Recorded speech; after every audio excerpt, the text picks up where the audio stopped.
Karaniwan sa ating mga Pilipino ang pagkakaroon ng kasambahay upang makatulong sa pang-araw-araw na gawain. Ngunit sa isang universidad sa Estados Unidos, butler robots ang naglilingkod sa kanila. Para sa buong detalye, balita mo kami Jackie Sai.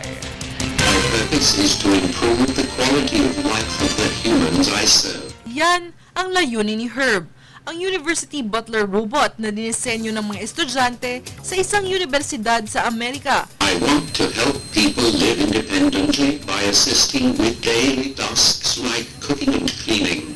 Isa lang si Herb sa mga robots na inimbento para maglingkod sa mga estudyante sa Carnegie Mellon University. Kumakapa si Herb sa kanyang kapaligiran sa tulong ng sensors at electronic brain programa ayon sa galaw ng tao. By and large, he's designed so that he can see the same things you do and he can move the same things that you do, so that he can work in the same places that you do. So that's a lot of what we research here at the lab, is how to take this human world and sort of decompose it and break it down and define it in a way that a robotic system can understand and work with it. Samantala, isa pang propesor ng siyensya sa nasabing universidad ay nagdisenyo rin ng butler robot na nilagyan ng mapa ng kanilang eskwelahan upang mautusan itong pumunta sa iba't ibang lugar ng nasabing school. Wala mang kamay si Veloso gaya ni Herb, nakikiusap na lang ito sa mga tao upang buksan ang elevator tuwing ito ay bababa at aakyat. Dagdag pa nito, si Veloso ay gumagamit ng internet upang malaman ang kasagutan sa ibang mga errands gaya ng pagbili ng tsokolate.